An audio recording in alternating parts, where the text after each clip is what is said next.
Je veux évoquer les autres passages, puisque je serai en train de couler dans mon message. Avant de couler dans mon message, j'aimerais dire mes remerciements à mes coordonnateurs, le coordonnateur Shekina et le coordonnateur Josué. Merci une fois de plus pour cette marque de confiance renouvelée en notre modeste personne. Et j'ai béni Dieu pour le travail formidable de tout un chacun des ouvriers de la Misère. Qu'est-ce qu'on peut acclamer pour les ouvriers de la Misère? Alléluia. Est-ce que tu peux aussi acclamer pour toi-même? Est-ce que tu peux acclamer pour toi-même? Est-ce que tu peux très bien le faire? Je veux entendre les acclamations d'une personne qui sera visitée.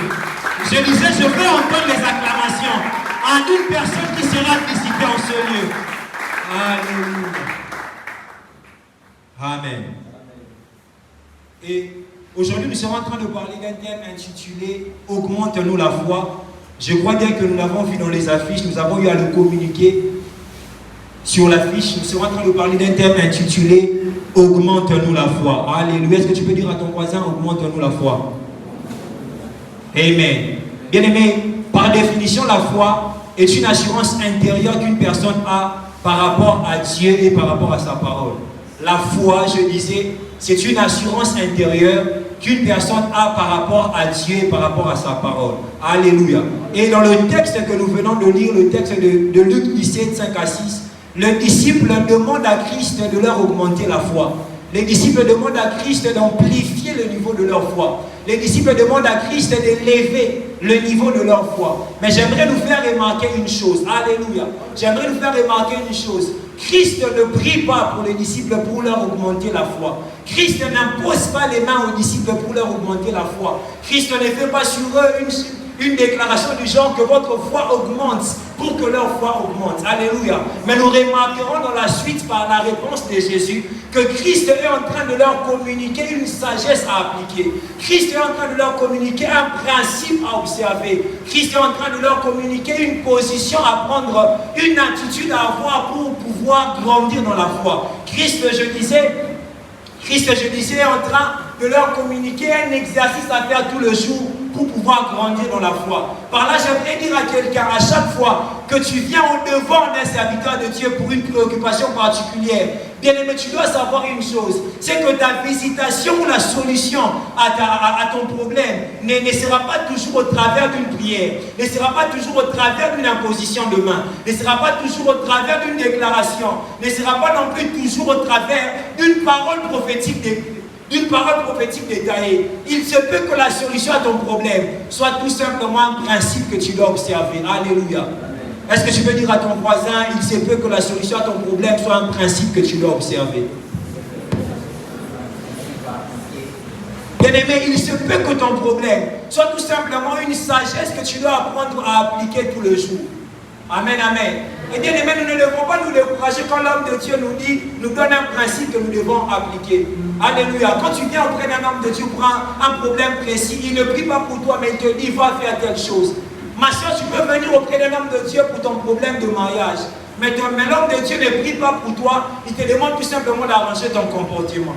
Tu peux venir auprès d'un homme de Dieu, mon frère, pour ton problème de travail. L'homme de Dieu ne prie pas pour toi, il ne te donne aucune parole de connaissance, aucune prophétie, aucun détail. Mais il te dit tout simplement, sers Dieu avec tout ton cœur. Alléluia.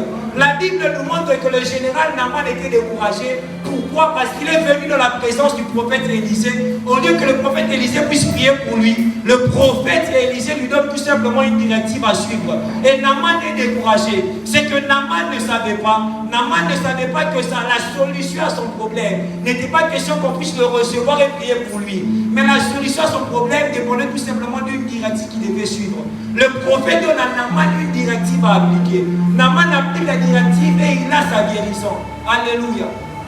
Le problème avec le peuple de Dieu, c'est que parfois, nous n'aimons pas qu'on puisse nous donner une directive. Parfois, nous n'aimons pas qu'on puisse nous demander d'observer quelque chose. Alléluia. Nous avons toujours eu besoin qu'on puisse prier pour nous. J'aimerais dire à quelqu'un, il faut être sensible. Quand un homme de Dieu te donne une directive, bien aimé, vous savez, la directive peut sembler ne pas être conforme au problème que tu amènes. Alléluia. Mais bien aimé, tu dois savoir une chose, c'est que c'est Dieu qui a conduit l'homme de Dieu à te dire cela. Amen, amen. Dans ce passage, Christ est en train de donner un fort enseignement aux serviteurs de Dieu. Christ nous montre qu'en tant que serviteur de Dieu, nous ne devons pas toujours prier pour les personnes qui viennent auprès de nous. Parfois, la solution à leurs problèmes est tout simplement une orientation qu'ils doivent suivre. Les disciples demandent à Christ de leur augmenter la foi. Mais nous remarquons que Christ leur dit une chose. Christ leur dit, si vous aviez la foi comme un grain de sénévé, vous diriez à ces sycomores, déracine-toi et jette-toi dans la mer, et il vous obéirait. Christ est en train de leur dire que si vous voulez grandir dans la foi, vous devez apprendre à faire un exercice tout le jour. Alléluia. Quand Christ leur dit, si vous aviez la foi comme un grain de sénévé, vous diriez à ces sycomores de se déraciner, de se jeter dans la mer. Christ est en train de dire aux disciples, si vous voulez que votre foi grandisse, vous devez apprendre à faire un certain exercice tout le jour. Christ veut leur emmener à faire un certain exercice tout le jour. Nous comprenons par là que la solution à leur problème n'était pas d'avoir une prière, mais c'était un exercice qu'ils devaient faire. Les disciples devaient commencer à exercer leur foi tout le jour pour voir leur foi grandir. Christ leur dit, si vous voulez grandir dans la foi, vous devez apprendre à exercer votre foi d'une manière permanente. J'aimerais dire à quelqu'un, si tu veux grandir dans la foi, apprends à exercer ta foi d'une manière permanente. Au devant des épreuves de la vie, apprends à exercer ta foi. Au devant des difficultés de la vie, apprends à exercer ta foi. Au devant des aléas, des dommages de la vie bien-aimée, apprends à exercer la foi. La foi d'une personne ne grandit pas par miracle. La foi d'une personne ne grandit pas par hasard. La foi d'une personne même ne grandit pas par la prière seulement et par l'écoute de la parole de Dieu seulement. La foi peut grandir par la prière. La foi peut grandir par l'écoute de la parole de Dieu. Mais bien aimé, la foi d'une personne grandit d'une manière considérable quand la personne a la sagesse ou le courage d'exercer sa foi au devant des épreuves de la vie. Bien aimé, il y aura toujours une différence entre une personne dont la foi ne grandit que par la prière et par l'écoute de la parole de Dieu, avec une personne dont la foi, au-delà de grandir par la prière et par l'écoute de la parole de Dieu, grandit par sa capacité ou par son habilité à l'exercer au devant des épreuves de la vie. Bien aimé, si tu veux grandir dans ta foi, apprends à l'exercer. Une foi grande, bien aimé, c'est une foi qui autrefois était petite, mais qui au fil du temps a été exercée d'une manière continue au devant des épreuves de la vie. Bien aimé, à chaque fois que tu vois une personne avec une grande foi, tu vas être sûr d'une chose, c'est que la personne a eu au fil du temps à exercer sa foi au devant des épreuves de la vie. Il n'y a pas de hasard dans ce domaine. Il n'y a pas de hasard ou de miracle dans ce domaine. Bien aimé, plus tu exerces ta foi, plus ta foi grandit. De moins en moins tu exerces ta foi est en train de baisser.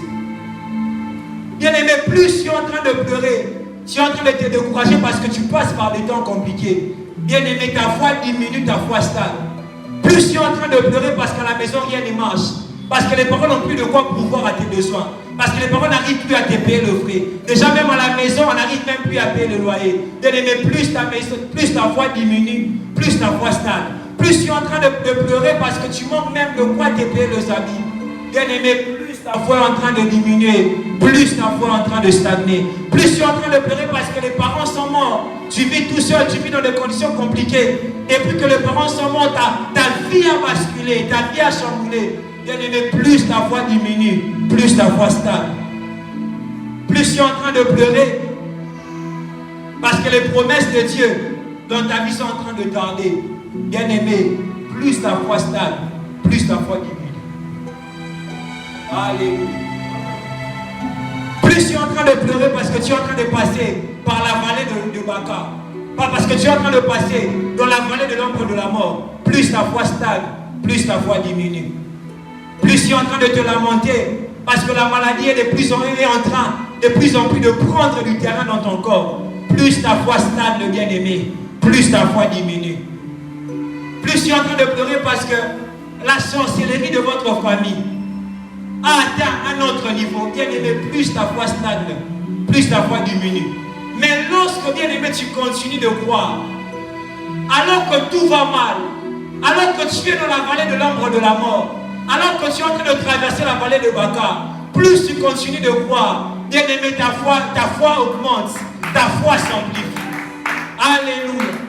plus tu es en train de croire, alors que tu passes par des temps compliqués, bien-aimé, plus ta foi est en train d'atteindre un autre niveau. Dis à ton voisin, tu dois continuer de croire alors que tout va mal. Est-ce que tu peux très bien lui dire, tu dois continuer de croire alors que tout va mal. J'aimerais dire à quelqu'un, quels que soient les temps par lesquels tu es en train de passer, continue de croire en Dieu. Quelle que soit la vallée que tu traverses, continue de croire en Dieu. Quelles que soient les choses qui sont en train d'arriver dans ta vie, bien aimé, continue de croire en Dieu. La Bible nous parle de Job. Quoi de plus normal pour une personne qui est dans la situation de Job de pleurer? Alléluia. Quoi de plus normal pour une personne qui est en train de passer par les mêmes choses que Job à pleurer? Alléluia. Bien aimé, vous savez, le jour où mon père est mort, le lendemain, le premier jour j'ai pleuré, le lendemain, le matin, la télé mouille. Et le Saint-Esprit, pour me consoler, m'a rappelé Job. Je me suis dit, est-ce que Job était un homme? Alléluia. Est-ce que Job était un homme? Quoi de plus normal pour une personne qui est dans la même situation que Job de pleurer? Mais la Bible nous dit que Job ne pleurait pas. Job pouvait dire que je sais que mon Rédempteur est vivant. Il va se lever le dernier. Bien-aimé, que les hommes puissent voir ta souffrance, mais que les hommes n'entendent pas de ta bouche des paroles de désespoir. Que les gens voient ta souffrance, mais qu'ils ne puissent pas voir dans ton attitude des paroles de désespoir. Ah, je ne peux pas peut-être empêcher à ce qu'un malheur puisse m'arriver, mais je ne permettrai pas à ma bouche de sortir des paroles de désespoir. Je ne peux pas empêcher à des circonstances compliquées de venir dans ma vie, mais bien aimé, dans mon attitude, je ne permettrai pas que les gens puissent voir. Parce que déjà même dans mon cœur, il n'y a pas de désespoir. Alors comment dans mon attitude, le désespoir va sortir? Alléluia. Bien-aimé, ton attitude n'est tout simplement que le miroir de ton âme. Alléluia. Amen, amen. Et nous devons savoir une chose. Bien-aimé, les problèmes, les situations compliquées, ce sont des usines dans lesquelles Dieu travaille notre foi. Amen, amen. Parfois, nous sommes un peu comme les disciples. Nous sommes prompts à demander à Dieu dans la prière d'augmenter notre foi. Mais nous ne sommes pas prompts dans les épreuves compliquées à exercer notre foi. Bien aimé, les épreuves de la vie, c'est les usines dans lesquelles Dieu travaille notre foi. Si Dieu veut travailler ta foi, il va utiliser les épreuves de la vie. Si Dieu veut travailler ta foi, il va utiliser les complications de la vie. Alléluia. Amen, amen. Et même nous devons savoir, à chaque fois que tu demandes à Dieu, Seigneur, je veux grandir dans la foi. Tu es en train de jeûner, Seigneur, je veux grandir dans la foi. Bien-aimé, tu es en train en réalité de demander à Dieu, Seigneur, Père, envoie des problèmes dans ma vie. Je ne te dis pas de ne plus prier de cette manière-là. Mais sache que Dieu utilisera toujours. J'ai un ami qui m'a dit, mon frère, pendant le confinement, je ne vais pas sortir, je vais demander à Dieu les fruits de l'esprit. Je lui ai dit, mon cher, tu es au Lubambo. Parce que les fruits de l'esprit là, c'est dans les domaines peut-être de la société que Dieu sera en train de te permettre de grandir sur. Alléluia. Ah, bien aimé, Dieu utilise toujours les épreuves de la vie pour élever le niveau de notre foi. Et nous devons savoir une chose, c'est que ta foi aura toujours la dimension de la taille des défis qui sont devant de toi. Amen, amen. Ta foi aura toujours la dimension de la taille des défis qui sont devant de toi. Hébreux 11:35, la Bible dit, des femmes recouvrèrent leur mort par la résurrection. Alléluia. J'aime ces passages.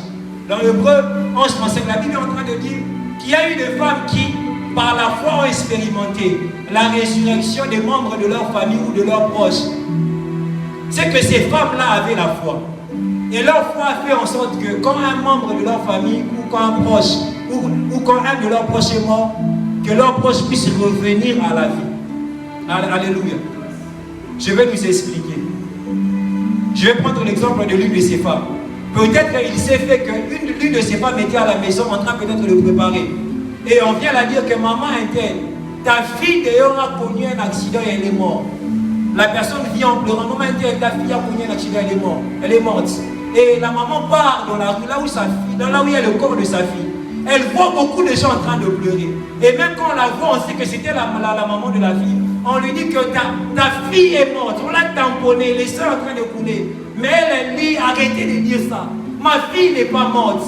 Ma fille n'est pas morte. Elle prend l'enfant. Elle commence à prier. Elle dit, Seigneur Jésus, de la même manière que les gens étaient en train de voir Lazare mort, toi tu étais en train de le voir endormi. Et même moi je sais que ma fille n'est pas morte, mais elle est endormie. Là, les gens sont en train de pleurer. Les gens même sont en train de se moquer d'elle. Mais elle continue de prier. Elle dit à Dieu, Seigneur, tu as dit dans ta parole que nous aurons des enfants pas pour les voir mourir. De l'autre côté, les gens sont toujours en train de pleurer. D'autres même sont en train de se moquer d'elle. Akalizarani, yene kasami lala. Akalizarani, est-ce que moi la reçu quoi? Tout le monde dit moi la koufi va tout y maquiller bima. Mais elle continue de prier. Elle dit à Dieu, Seigneur, tu as dit dans ta parole que nous ne mourrons pas. Que nous vivrons, nous raconterons les œuvres de l'Éternel, alors qu'elle est en train de prier, alors que les autres sont en train de se moquer d'elle, alors que les autres sont en train de pleurer. Bien-aimé, tout à coup le monde revient à la vie. Alléluia. C'est ce que la Bible est en train de dire. La Bible dit qu'il y a eu des femmes qui par la foi ont expérimenté la résurrection de leurs proches. Peut-être cette femme, elle avait l'habitude quand son enfant avait une forte maladie d'exercer sa foi, et sa foi faisait en sorte que son enfant qui était malade puisse revenir à la vie. Peut-être quand son enfant manquait de frais, elle avait l'habitude d'exercer la foi. Et sa foi faisait en sorte que les finances soient déclenchées pour payer les frais de ses enfants. Mais bien aimé, ce jour-là, elle a été face à un nouveau défi. Mais la Bible dit qu'elle n'a pas craint. La Bible dit qu'elle ne s'est pas effrayée. Qu'est-ce que la femme a fait? La femme a exercé sa foi. Et il s'est fait que ce nouveau défi a été l'élément déclencheur qui a élevé le niveau de cette femme. Si cette femme dans le passé, sa foi pourvoyait à la guérison, à la santé d'une personne malade, mais à cause de cette épreuve, sa foi a pourvu à la vie d'une personne qui était morte. J'aimerais dire à quelqu'un, les épreuves de la vie sont toujours là pour élever le niveau de notre foi. Amen, amen. Bien aimé, quand tu crains, tu empêches à ta foi d'atteindre un autre niveau. Bien aimé, quand tu pleures, quand tu te lamentes, tu empêches à ta foi d'atteindre un autre niveau. Je ne sais pas moi par quoi, tu sais par quoi tu es en train de passer. Mais bien aimé, quand tu pleures, tu empêches à ta foi d'atteindre un autre niveau. Bien aimé, nous allons parler de deux caractéristiques d'une foi majeure. Alléluia. D'une foi mature ou d'une foi qui a atteint la maturité. Deux caractéristiques, rapidement. Je vais essayer un peu de courir. Nous sommes dans Romains 4.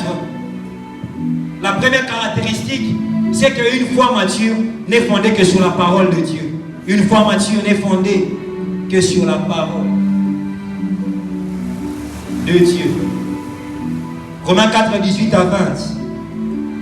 La Bible est en train de dire, espérant contre toute espérance, il crut en sorte qu'il devint le père d'un grand nombre de nations, selon ce qui lui avait été dit. Telle sera ta postérité. Et sans faiblir dans la foi, il ne considéra point que son corps était déjà usé parce qu'il avait près de 100 ans et que Sarah n'était plus en état d'avoir des enfants. Il ne douta point par incrédulité au sujet de la promesse de Dieu. Il fut fortifié par la foi et donna gloire à Dieu. Bien-aimé, la première caractéristique d'une foi grande, c'est qu'une foi grande n'est fondée que sur la parole de Dieu. Ce texte de Romains 4 est en train de nous montrer la profondeur de la foi d'Abraham. Alléluia. Et ce texte de Romains 4 est en train de nous montrer que Abraham a espéré contre toute espérance. Alors que tout était réuni pour que Abraham puisse désespérer, Abraham a continué de croire en Dieu. La Bible dit qu'il n'a pas douté combien même que son corps était déjà usé. Il n'a pas douté combien même que le corps de sa femme avait déjà vieilli. Alléluia. Tout était réuni pour que Abraham puisse abandonner sa foi. Si nous regardons la vie d'Abraham, si nous l'examinons, nous serons en train de voir une chose. Quand Abraham a 75 ans, Dieu vient auprès de lui. Dieu dit à Abraham, tu auras un enfant. Et 25 ans après, Abraham a l'enfant. Et ce texte de Romains 4 est en train de nous montrer l'attitude que Abraham avait quelque temps avant l'accomplissement de la promesse que Dieu lui avait donnée. Je crois bien à la 24e année. Le texte de Romains est en train de nous décrire l'attitude que Abraham avait. La Bible dit qu'Abraham a continué de croire en Dieu. La Bible dit qu'Abraham n'a pas regardé l'état de son corps, mais il a continué de croire en Dieu. Quand tout était réuni pour qu'Abraham puisse désespérer, Abraham a continué de croire en Dieu. Il n'y avait aucun élément dans la vie d'Abraham qui pouvait emmener Abraham à croire en Dieu. Mais la Bible dit que malgré cela, Abraham a continué de croire en Dieu. Pourquoi? Parce que la foi d'Abraham n'était fondée que sur la parole que Dieu lui avait donnée. Il n'a pas regardé les complications de la vie. Il n'a pas regardé l'état de son corps. Il n'a pas regardé l'état du corps de sa femme. Mais il a continué de croire. Pourquoi? Parce que sa foi n'était fondée que sur la parole de Dieu. Une foi grande, une foi mature est une foi qui n'est fondée que sur la parole de Dieu. Celui qui a une foi grande continue de croire en Dieu, quand bien même que tout va mal, parce que sa foi n'est fondée que sur la parole que Dieu lui a donnée. N'est-ce pas que Dieu m'a dit qu'il sera avec moi tous les jours de la vie? N'est-ce pas que Dieu m'a dit qu'il est mon berger, je ne manquerai de rien? N'est-ce pas que la Bible me dit que notre Dieu pourvoira tous nos besoins? Celui qui a une foi grande, c'est une personne dont la foi n'est fondée que sur la parole de Dieu. Bien-aimé, tu dois apprendre à considérer la parole de Dieu. Élève la parole de Dieu au-dessus de ce que tu vois. Surtout ici au Congo. Élève la parole de Dieu au-dessus de tout ce que tu vois. Alléluia. Sinon, tu vas chanter la chanson de ces frères-là. Alléluia. Tu vas chanter la chanson de ces gens-là de l'autre côté. Si tu n'élèves pas ta foi au-dessus de ce que tu vois, il faut élever sa foi au-dessus de ce qu'on sent. Parfois, on sent la tristesse. Parfois, on sent la peur. Mais élève ta foi au-dessus de ça. Élève même ta foi au-dessus de toutes les informations que tu reçois. Nous devons considérer la parole de Dieu et non considérer les réalités de la vie. Et j'aime encore, la Bible nous donne un autre exemple d'une personne dont la foi n'était fondée que sur la parole de Dieu. Matthieu 8, 5 à 8, la Bible est en train de nous parler du centenier romain. La Bible nous parle de ces hauts gradés de l'armée romaine. La Bible dit qu'un jour il est venu auprès de Jésus. Il a dit à Jésus, Seigneur, il y a mon serviteur qui est malade. Je te prie de le guérir. Jésus avait un bon cœur. Jésus se propose même d'aller chez lui. Mais j'aime ce que cet homme dit à Jésus. Jésus dit non, on va aller. J'ai mes disciples. Vous savez, Jésus avait beaucoup de fils. Les pierres aimaient ce genre de choses. Il m'a dit que les lots, tout ça service à guérison. Papa n'a pas d'amour, même si son kata, moi dit. Jésus dit, je vais aller chez toi, mais le type dit à Jésus, pourquoi veux-tu prendre la peine de venir jusqu'à chez moi? Je crois en la puissance de ta parole. Je crois en l'autorité de ta parole. Dis tout simplement un mot et mon serviteur sera guéri. C'est ce que j'aime avec cet homme. Alléluia.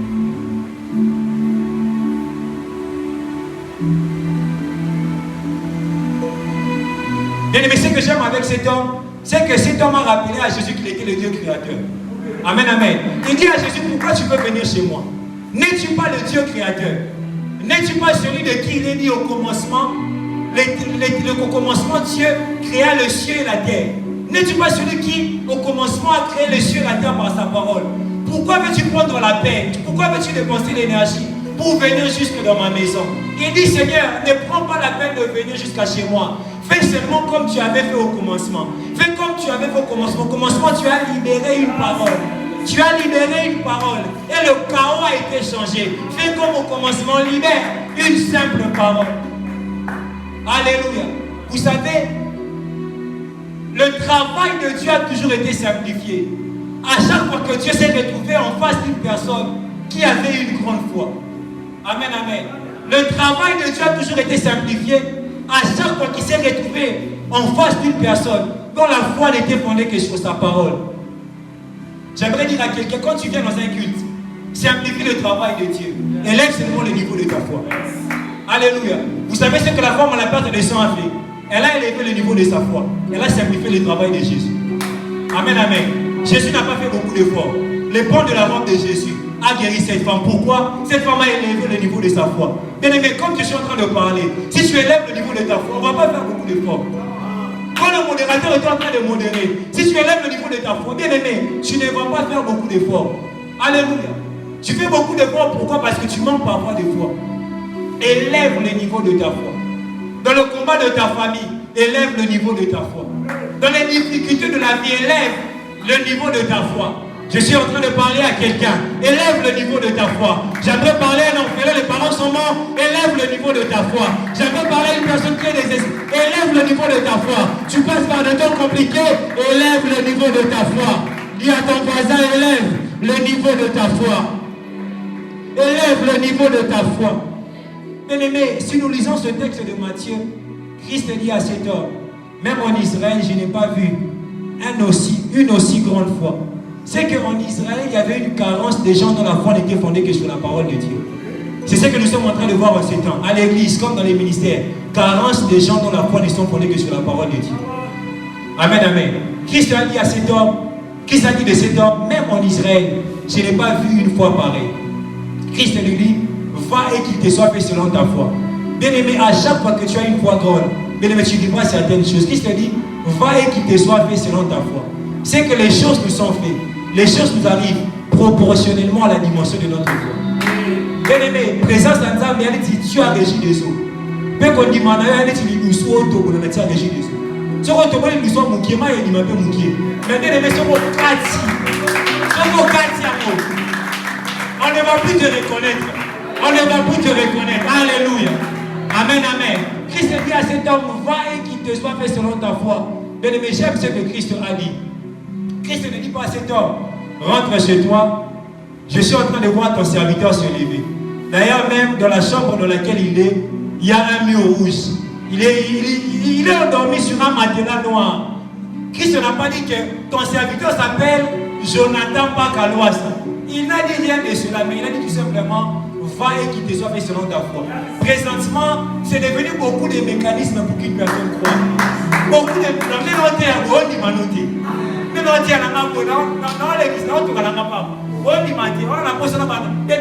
parfois Dieu fait comme il veut. Amen, amen.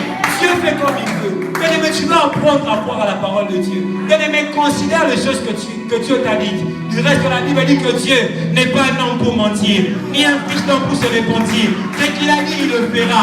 Ce qu'il a déclaré, il l'exécutera. La Bible est en train de dire, dans Luc 1:45, heureuse celle qui a cru, parce que les choses qui lui ont été dites auront leur accomplissement. J'aimerais dire à quelqu'un, sois heureux, parce que ce que Dieu t'a dit va avoir son accomplissement. J'aimerais parler à un ministre de Dieu, sois heureux, parce que le ministère que Dieu t'a dit deviendra effectif.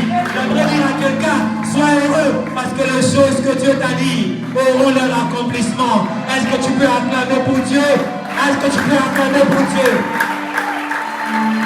Oh la bachata la bande.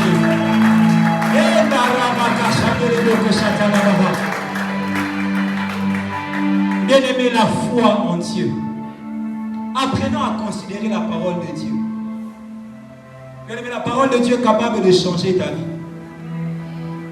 La parole de Dieu est capable de transformer ta vie. Bien-aimé, Dieu fait tout au moyen de sa parole. Amen, amen. Si Dieu veut commencer une nouvelle saison dans ta vie, bien-aimé, il va te donner une parole nouvelle. J'aime ce que la Bible est en train de dire. Hébreux 4:2. La Bible dit que la parole qui a été donnée aux enfants d'Israël ne leur a servi de rien. Pourquoi? Parce qu'ils n'ont pas trouvé de la foi en eux. C'est que la parole que Dieu te donne ne te servira de rien quand elle ne trouve pas de la foi en toi. Mais la parole de Dieu est comme une sémence. Une sémence peut être petite, mais là on est tout un arbre. Mais sa productivité dépend de la foi qui est dans le cœur. De la foi qui est dans le cœur qui reçoit la parole de Dieu. Alléluia. La deuxième caractéristique d'une foi mature, c'est qu'une foi mature est une foi qui est capable d'accepter le risque. Est-ce que tu peux le dire à ton voisin? Une foi mature est une foi qui accepte le risque. Alléluia. Je vais parler de ce point et puis on va prier. Nous sommes dans Deutéronome 9:23. La Bible dit, et lorsque l'Éternel envoya à Kadesh Barnéa en disant, montez et prenez possession du pays que je vous donne. Vous fîtes rebelle à l'ordre de l'Éternel votre Dieu. Vous n'êtes point foi en lui et vous n'obéissez point à sa voix. Alléluia. Dans le texte de Deutéronome 9, dans le chapitre de Deutéronome 9, Moïse est en train de rappeler aux enfants d'Israël leur infidélité.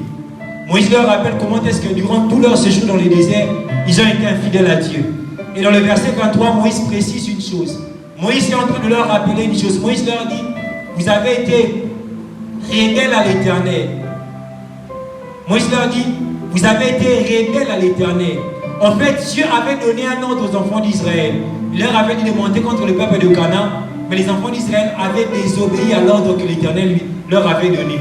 Et j'aime dans ce texte l'éclaircissement que Moïse est en train de donner. Moïse est en train de dire la raison qui a fait en sorte que les enfants d'Israël puissent désobéir à l'ordre que Dieu leur avait donné. Moïse dit, si vous avez désobéi en réalité, c'est parce que vous n'avez pas eu foi en Dieu. Une fois à la porte de Canaan, les enfants d'Israël envoient 12 espions explorer le pays de Canaan. Arrivés au pays de Canaan, pendant 40 jours, ils espionnent le pays. À leur retour, la majorité des espions qui étaient allés explorer le pays de Canaan vont faire un mauvais rapport. Ils vont dire que le peuple de Canaan était un peuple plus costaud que nous. Le peuple de Canaan était un peuple plus équipé à la guerre que nous. Alléluia. Leur constat était vrai, mais leur conclusion. Ils disent que le peuple de Canaan est plus costaud que nous, plus équipé à la bataille que nous. Et nous n'arriverons pas à avoir la victoire si on montait contre eux. Leur constat était vrai. Le peuple de Canaan était plus costaud et plus équipé à la bataille que eux. Mais leur conclusion était mauvaise. Alléluia. Leur constat était vrai, je ne refuse pas. Mais leur conclusion était mauvaise. C'est que quelle que soit la puissance des peuples de Canaan, Dieu avait le moyen de leur donner la victoire. Et Moïse dit, si vous avez été rebelles en réalité, c'est parce que vous n'avez point eu la foi. Les enfants d'Israël n'avaient pas cette dimension de foi capable de prendre le risque de monter contre une nation plus puissante que eux. La foi des enfants d'Israël n'avait pas encore atteint la maturité. La foi des enfants d'Israël n'avait pas encore atteint la dimension d'accepter le risque. De monter contre un peuple plus puissant que eux. Bien aimé, une foi mature est une foi qui accepte le risque. Dans la vie chrétienne, il y a des risques que nous devons prendre. Un serviteur de Dieu gagné, un puissant serviteur, de sa jeunesse, il avait l'habitude d'aller en vacances en Angleterre. Mais Dieu l'a appelé au ministère. Quand il a obtenu son bac, son père a dit que je vais t'envoyer en Europe. Je vais t'envoyer en Angleterre, continuer les études là-bas. Et il dit à son père, il dit, quand je disais ça, je savais que fini les vacances en Angleterre. Mais j'ai accepté quand même. Il a dit que je ne peux plus compter le nombre de voyages. Bien aimé, c'est un risque. Refuser le voyage parce que Dieu t'appelle à rester ici. J'aimerais parler à une sœur. J'aimerais accepter de ne pas sortir avec un vieux papa. Accepter de ne pas vendre ton corps. Parce que Dieu te veut dans sa présence. C'est un risque. Amen, amen. C'est un risque. Mais dans la vie chrétienne, nous devons accepter les risques. Alléluia. Est-ce que je suis en train de parler à une personne qui accepte le risque? Dans la vie chrétienne, il faut accepter de prendre le risque. Bien aimé, Dieu nous placera toujours dans des contextes d'incertitude pour élever le niveau de notre foi à une dimension où nous acceptons le risque. Amen, amen. Le peuple de Canaan était plus costaud que eux. Le peuple de Canaan était plus puissant que eux. Israël était une petite nation, une nation qui venait de naître. Mais le peuple de Canaan était des vieilles nations. C'est comme si Dieu demandait au Soudan du Sud de faire la guerre aux États-Unis. Le Soudan du Sud vient de naître seulement en 2015-2016. Vient d'être déclaré comme pays. Mais Dieu leur demande de monter contre les États-Unis. Le problème, ce n'était pas la pertinence ou la grandeur de la demande de Dieu. Mais le problème, c'était la qualité de leur foi. J'aimerais dire à quelqu'un, les choses que Dieu te demande, le problème, ce n'est pas la grandeur de la demande de Dieu, mais la pertinence ou la profondeur de ta foi. Nous devons avoir une foi capable d'accepter le risque. J'aime ce que David est en train de dire. David dit, avec mon Dieu, j'accepte le risque. J'ai franchi de murailles. Avec mon Dieu, j'accepte le risque. Je me précipite vers une troupe en armes. Risque bien-aimé. Alléluia. Dans la vie chrétienne, il faut accepter de prendre le risque. Bien-aimé, il y a des miracles que tu ne vivras que si tu acceptes de prendre le risque. Les enfants d'Israël sont au devant du Jourdain.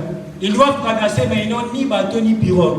Mais Dieu leur dit, vous allez traverser. Et voici comment vous allez traverser. Quand les sacrificateurs qui portent l'arche mettront leurs pieds en premier sur le fleuve du Jourdain, le fleuve sera à sec. Mais bien aimé, j'ai demandé à Dieu une question.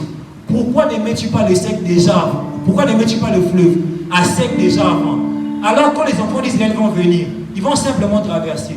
Pourquoi veux-tu tout simplement que ce soit les pieds des sacrificateurs qui mettent le fleuve à sec? Bien aimé, parfois Dieu permettra à ce que ce ne soit que ton acte qui ouvre la porte qui est fermée au devant de toi. Amen, amen. Parfois le fleuve sera à sec, que lorsque tu accepteras de mettre tes pieds dans le fleuve. Bien aimé, imagine le fleuve Congo. Dieu te dit que ça va se séparer, ça sera à sec. Que lorsque tu vas mettre tes pieds sur le fleuve. Bien aimé, c'est un tel miracle que tu ne le vivras que lorsque tu acceptes de prendre le risque. J'aimerais dire à un frère, ne regarde pas la stature de cette société, mais pas déposer ton CV. Et tu verras le Dieu qui ouvre les portes. J'aimerais dire à une sœur, ne regarde pas s'il y a déjà une femme qui a été dans ce système-là, dans ce domaine-là, mais accepte de faire le pas de la foi. Et tu verras le Dieu qui impose. J'aimerais parler à un frère, tu peux aller étudier en Europe, tu n'as pas d'argent. Commence les projets avec le peu que tu as. Et tu verras le Dieu des opportunités. J'aimerais dire à un frère, si Dieu t'a parlé de la sœur, ne regarde pas l'écart du standard de ta famille. Accepte de marcher sur la mer. Alléluia. Et tu verras que la mer n'était pas mer, mais la mer était un macadam. Allez, est-ce que je suis en train de parler à quelqu'un? Fais le pas de la foi. Accepte de prendre le risque. Et tu verras le miracle que Dieu t'a destiné. Alléluia. Bien-aimés, nous devons accepter de prendre le risque de la foi. Et j'aime ce que Hébreu est en train de dire. Bien-aimés, si nous lisons Hébreu 11, je finis par là. Hébreu 11 est en train de dire que la foi est l'élément qui a fait en sorte qu'un certain nombre des hommes puissent faire des exploits. Hébreu 11 dit que c'est par la foi que tel a réalisé telle chose. C'est par la foi que tel a réalisé telle chose. En fait, Hébreu 11 est en train d'établir la foi comme les dénominateurs communs des personnes qui ont fait des efforts avec Dieu, qui ont fait des exploits, avec Dieu. Ce que j'aime avec Dieu, c'est que Dieu a donné la foi comme fondement d'une vie des exploits. Dieu a fait que la foi soit le fondement d'une vie des exploits. La Bible dit que c'est par la foi qu'un tel a fait telle chose. C'est par la foi qu'un tel a fermé la guerre du lion. C'est par la foi qu'un tel a vaincu des armées. C'est par la foi qu'un tel a renversé des rois. C'est par la foi qu'un tel a fait tomber des murailles. Mais bien aimé, ce que j'aime dans ce texte, est-ce que tu peux me dire avant, je vais t'expliquer une chose. Ah, je ne t'entends pas. Je ne t'entends pas. Est-ce que je suis en train de parler à quelqu'un? Bien aimé, la Bible dit, ce n'est pas par... La Bible dit, c'est par la beauté qu'elle... La Bible ne dit pas que c'est par la beauté qu'un tel a fait telle chose. La Bible ne dit pas que c'est par l'éloquence qu'un tel a fait telle chose. La Bible ne dit pas que c'est par la taille qu'un tel a fait telle chose. La Bible ne dit pas que c'est par le cursus scolaire qu'un tel a fait telle chose. Bien aimé, si c'était par la beauté, tu allais dire, Seigneur, le frère tel doit faire des exploits parce que lui il est vraiment beau. La soeur tel doit vraiment faire des exploits parce qu'elle est vraiment belle. Elle est restante, c'est comme si elle était chez les Kardashians. Alléluia. La Bible ne dit pas que c'est par la taille. Je suis allé dire, le frère Jonathan, il doit vraiment faire des exploits. Parce qu'il est lancé. Alléluia. La Bible ne dit pas que c'est par les cursus scolaires. Sinon, je vais aller montrer la sœur Naomi, licenciée en droit. Papa, licenciée que licenciée? Licenciée en droit. Tu vas dire que la sœur Naomi va faire des exploits parce que t'as assis sur classe, t'as assis sur licence. Mais la Bible dit que c'est par la foi. Dieu n'a pas donné comme fondement à une vie des espoirs la beauté, la position de la famille, la taille. Mais Dieu a donné comme fondement à une vie des exploits la foi. Bien aimé, en d'autres termes, Dieu a donné comme fondement pour une vie des exploits une chose que tout le monde pouvait avoir et développer. C'est que tout le monde est éligible à une vie des exploits sur la terre. Alléluia. Est-ce que je parle à quelqu'un? Tout le monde est éligible à une vie des exploits sur la terre. Bien aimé, ceux qui ont compris ce qu'on a d'exploits, je vais aussi caillou. Bon, le moment où Alexis est terminé dans mon kit. Parce que ça m'a dénga qui a ça d'exploit. Ça m'a dénga qui a ça d'exploit. Alléluia. Tu n'as aucune excuse à donner à Dieu. Tu n'as aucune excuse à donner à Dieu pour que ta vie reste la même. Tu n'as aucune excuse à donner à Dieu pour que le problème de ta famille continue de persister. Tu n'as aucune excuse à donner à Dieu. Bien aimé, pour un chrétien, même le Congo n'est pas une excuse. Alléluia. Pour un chrétien, même le Congo n'est pas une excuse. Si tu n'as pas la foi, tu vas chanter la chanson là qui est en train de faire des succès. Tu vas chanter ça. Hein? Tu n'as pas fait tout, tu n'as pas encore eu foi en Dieu. Tu dois avoir foi en Dieu. Hein? Tu dois avoir foi en Dieu. Même les chrétiens sont en train de prôner cette chanson. Bien aimé, tu dois avoir foi en Dieu. Alléluia, foi en Dieu. Amen, amen. J'aimerais dire à quelqu'un, j'aimerais finir en disant à quelqu'un, aie foi en Dieu. Décide-toi d'avoir foi en Dieu. En cette fin d'année, décide-toi d'élever le niveau de ta foi. En 2022, élève le niveau de ta foi. Bien aimé, en 2022, on va vivre par la foi. Ce que j'aime avec la foi ne respecte pas la logique humaine. Amen, amen. Pour un jeune de mon âge, pour avoir une voiture, on a ça là, on a les comptes bancaires, donc comme c'est Konzo. Et qu'on a 5 ans, c'est Biketch. Alléluia. Parce que le gouvernement, salaire et les 150 $, ils ont des fonctionnaires. Alléluia. Mais bien aimé, la foi me donne de brûler les États. Aujourd'hui, les matins, j'étais assis dans la maison. Bien aimé, les matins, j'étais assis dans la maison. Quand une personne me donne des messages, oh, il a rêvé, c'est toujours un mauvais message. Mais un ami m'écrit aujourd'hui, me dit, Jonathan, j'étais vu en train d'apprendre à rouler une Jeep. Je me dis, viens mon voiture. Donc, l'année prochaine, on se met en train de vivre dans la foi. Mais ne sois pas étonné de voir les voitures parquées derrière. Ah, est-ce que je suis en train de parler à une personne que Dieu sera en train de visiter? Je disais que je parle à une personne que Dieu sera en train de visiter. Est-ce que je parle à un jeune que Dieu sera en train de tourner? Alléluia. Bien-aimé, lève le niveau de ta foi. Bien-aimé, l'esprit de foi est un esprit d'adoration. Que là où tu es, sois en train d'adorer Dieu. Je finis mon message. Sois en train d'élever le nom de Dieu. Le Dieu qui bénit. Le Dieu qui bénit. Le Dieu qui accomplit ses promesses. Le Dieu qui élève. Élève ta voix, sois en train d'adorer Dieu. Oh la la, chata la ba de l'ébos. La ba ba ba, chata la ba de l'ébos.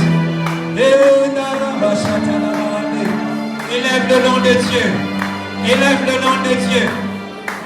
L'esprit de foi est un esprit d'adoration. L'esprit de foi est un esprit d'adoration. L'esprit de foi est un esprit qui pousse les gens à adorer Dieu. L'esprit de foi est un esprit qui pousse les gens, malgré les circonstances, à élever le nom de Dieu. Élève le nom de Dieu. Ah, c'est par la foi. Élève le nom de Dieu. Alors que tu élèves Dieu, tu entres dans ta saison. Alors que tu élèves le nom de Dieu, tu es en train de franchir des murailles. Alors que tu élèves le nom de Dieu, tu te précipites vers une toute ton âme. Alors que tu élèves le nom de Dieu, ah, fais-le bien. Chatalaba de l'éboboko chata. Chandeleboko chatalaba. Ekanobobo chatale mama mama chata. Resaya mando bobo chatalabas. Baraka saya basite. Shike ya mando bobo sia. Ulekete le masaya. Palaketo. Élève le nom de Dieu. Élève le nom de Dieu. Rasovalekaya. Rapalegosia. Rakutanea.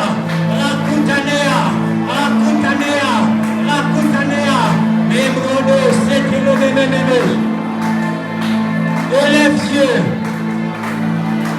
Alors que tu élèves le nom de Dieu, ton miracle est en train de venir vers toi. Alors que tu élèves le nom de Dieu, tes promesses sont en train de s'accomplir. Alors que tu élèves